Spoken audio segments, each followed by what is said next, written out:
Ya, oke guys. Assalamualaikum. Balik lagi ya guys dengan Jaki. Hari ini 21 September pukul 22 lewat 46 menit. Ya, di minggu lalu guys, ada banyak yang membahas brand dan PTBA. Nah, ini makanya gue bahas kita ngobrol santai aja guys ya. Cuman kalau lu nonton video ini mungkin di hari Minggu pagi.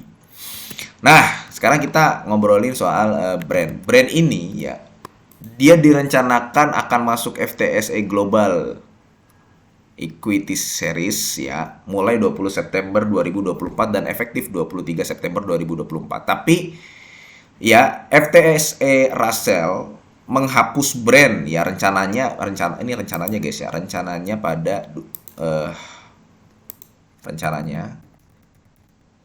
pada 25 September 2024. Nah, ini nanti ke depan ya mungkin akan ada drama-drama lagi.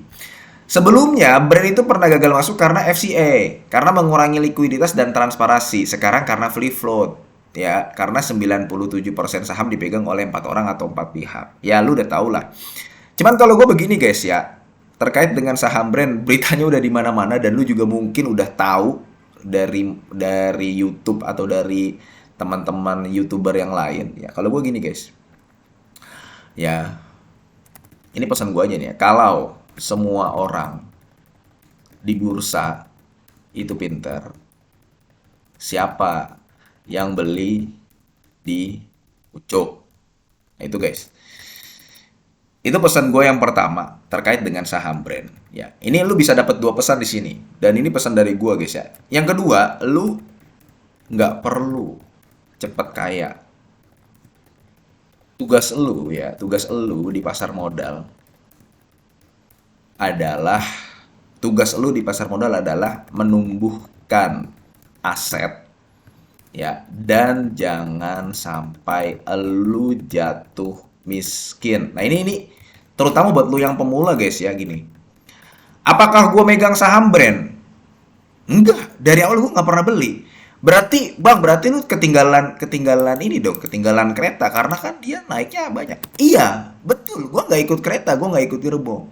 Karena memang tujuan gue bukan untuk tambah kaya. Semua orang mau tambah kaya. Cuman hal terpenting adalah lu menumbuhkan aset dan jangan sampai lu jatuh miskin. Banyak orang yang tiba-tiba menjadi kaya dan tiba-tiba menjadi miskin. Kayak begitu, guys. Jadi itu pesan gua guys ya. Kalau semua orang beli yang di bursa itu pinter, siapa yang akan beli di pucuk? Terkadang kita mengetahui bahwa perlunya bandar itu eh apa ya, retail itu dijadikan exit liquidity oleh para bandar itu guys. Jadi ya lu kalau yang beli brand di saham brand di harga pucuk ya berarti lu bukan orang pinter. Udah itu aja sih kalau gue guys ya. Kemudian yang ketiga, nah ini guys, ini gue kasih tahu sama lu guys, fundamental itu tidak pernah mati ya. Fundamental itu nggak pernah mati karena gini guys, eh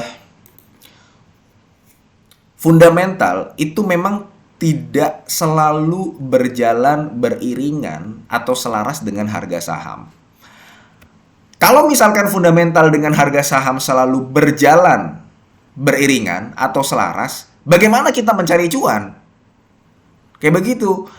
Tugas kita sebagai investor adalah mencari perusahaan yang fundamental yang nggak masalah, manajemen yang nggak masalah, GCG-nya nggak masalah, ya. Makanya mereka di setiap kuartal merilis laporan keuangan, ya itu fungsinya supaya investor itu bisa mengetahui fundamentalnya. Kalau begitu ngapain perusahaan capek-capek setiap kuartal merilis laporan keuangan, kemudian yang dalam 1 tahun diaudit kemudian disajikan? Ngapain perusahaan kayak begitu capek-capek? Karena itu tujuannya untuk investor mengetahui kondisi fundamental perusahaan. Nah, fundamental itu memang tidak selalu berjalan beriringan dengan harga saham.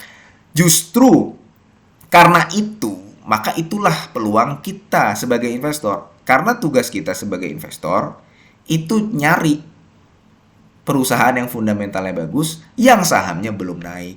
Kayak gitu guys. Kalau sahamnya udah naik semua ya gimana kita cuannya? Kayak begitu.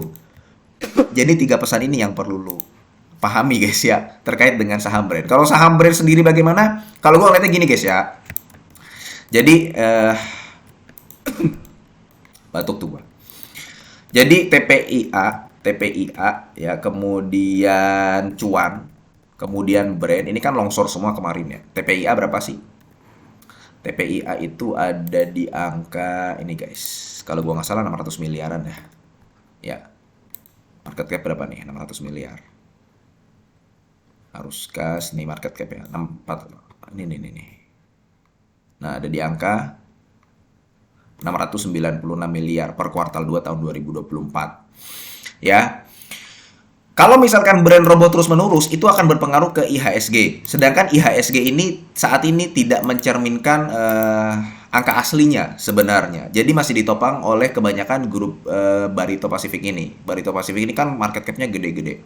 Nah, jadi kemungkinan kalau misal ada yang nanya juga, brand bagaimana ke depannya, longsor atau enggak? Ya, bisa dia turun ke angka 5.000, 6.000, kemudian naik lagi, atau mungkin naik lagi ke angka 15.000.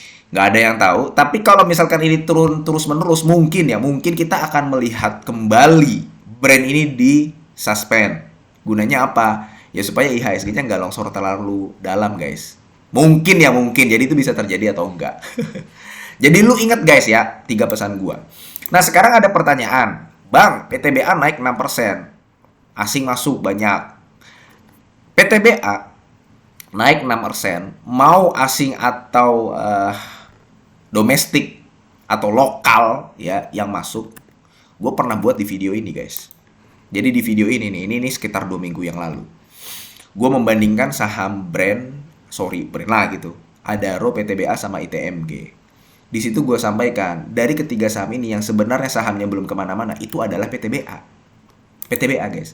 Jadi kalau misalkan lu lihat PTBA ya, itu EPS Q1-nya ada di angka 69, Q2-nya ada di angka 108. Lu bayangkan kalau misalkan ini Q3 dan Q4 aja dia punya angka 69. Berarti total EPS-nya ada di angka 315-an, iya kan?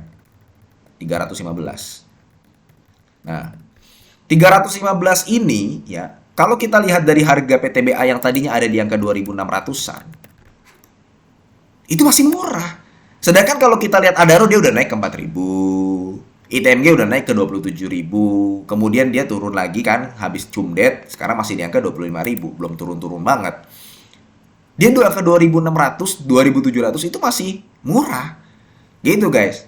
Dan kalau lu mau membandingkan ketiganya ya, ini yang tadi teman kita ya, teman dari Belajar Saham, ini dari @lk_perusahaan di Instagramnya, lu bisa lihat di sini dia mengupdate ya. Produknya adalah database. Jadi dia mengupdate setiap kuartal untuk seluruh emiten yang ada di Bursa Efek Indonesia. Nah, kalau lu membandingkan di sini ada nih database-nya ya, Kalau tadi contohnya nih ya, misalkan kalau lu mau ngetek PTBA. PTBA itu ada dari kuartal 1 tahun 2020 sampai kuartal 2 tahun 2024. Kalau lu mau melihat bagaimana perkembangannya PTBA, lu bisa lihat juga di sini. Jadi di sini nanti lu bisa mendapatkan visualisasi yang lebih menarik dari tahun 2020 sampai tahun 2024. Tinggal klik PTBA di sini dan tahunnya. Kemudian kalau lu mau membandingkan antara PTBA, ITMG dan Adaro ya, lu bisa langsung dapat di sini datanya. Lu tinggal ketik di sini Adaro, di sini PTBA, di sini ITMG, lu bisa dapat ya berapa market cap-nya, perbandingan ekuitasnya, PBV-nya, PER-nya, net profit margin-nya, ya, dan sebagainya. Lu bisa dapat di sini. Jadi data ini lengkap dan ini bagus banget untuk lu yang suka, yang males download, lu males baca laporan keuangan dan lu mau yang simple aja, lu bisa langsung hubungi ke Instagram @lkperusahaan. Nanti silahkan lu menghubungi dan ya, ini produk yang bagus banget. Nah, di sini udah pernah gue bahas Adaro, ITMG, PTBA. Dan memang di antara ketiga ini, yang sahamnya belum kemana-mana, itu PTBA. Jadi wajar kalau misalkan PTBA ini naik, guys. Karena di keterbukaan informasi juga nggak ada informasi apa-apa tentang PTBA. Belum ada informasi apa-apa tentang PTBA. Dan kalau kita tahu ya guys ya, pemerintah itu sekarang lagi gencar-gencarnya mencoba untuk menarik banyak uang, terutama dari dividen. Dan kita mengetahui bahwa pemerintah Prabowo Gibran ini adalah keberlanjutan. Bisa jadi nanti Menteri BUMN-nya tetap Pak Erick Thohir ya. Nah, ada informasi bahwa target dividen BUMN itu 2025 ada di angka 90 T. Jadi yang namanya BBNI, BBRI, BMRI, termasuk PTBA dan Telkom, ya, itu dividen payout rasionya bisa gede-gede. Dan kalau misalkan PTBA ini membagikan dividen payout rasio 70%, ya 70% guys, 70% ya. Itu masih menarik. 70% aja dia masih ada di angka 220. 220 kalau dari harga sekarang memang sudah di bawah 10%. Tapi kan kita nggak ada yang bisa tahu kuartal 3 dan kuartal 4 bagaimana, guys. Kayak gitu. Jadi sebenarnya ya karena memang masih murah. PTBA di antara ITMG sama Adaro. Adaro udah naik ke 3.600, tadinya ke 4.000, ITMG udah naik. PTBA yang belum kemana-mana. Jadi nggak heran kalau dia naik. Itu aja guys penjelasannya. Apalagi yang tadi gue bilang target dividen BUMN itu makin besar. Jadi itu guys ya terkait dua pertanyaan yang beberapa hari ini datang ke DM gua ya terkait dengan brand ya. Lu terkait dengan brand lu peganglah guys pesan gua guys. Gue cuman bisa memberikan bekal ini kepada lu teman-teman adik-adik yang baru nyemplung ke saham, nggak cuman berlaku di saham brand. Nah, kemudian PTBA kenapa naik? Ya karena memang di antara ketiga ini yang masih murah itu PTBA itu guys. Ditambah ada kondisi yang ini tadi gue bilang nih. Makanya sempat ada berita kan Telkom sepertinya akan membagi dividen payout rasio yang cukup besar nanti kan. Oke guys ya, mudah-mudahan video ini bermanfaat dan semoga lu sehat selalu sehingga kita bisa bertemu kembali di video-video selanjutnya dan kita bisa ngobrol-ngobrol receh lagi seperti ini guys. Siap. Gua akhiri, wassalamualaikum warahmatullahi wabarakatuh.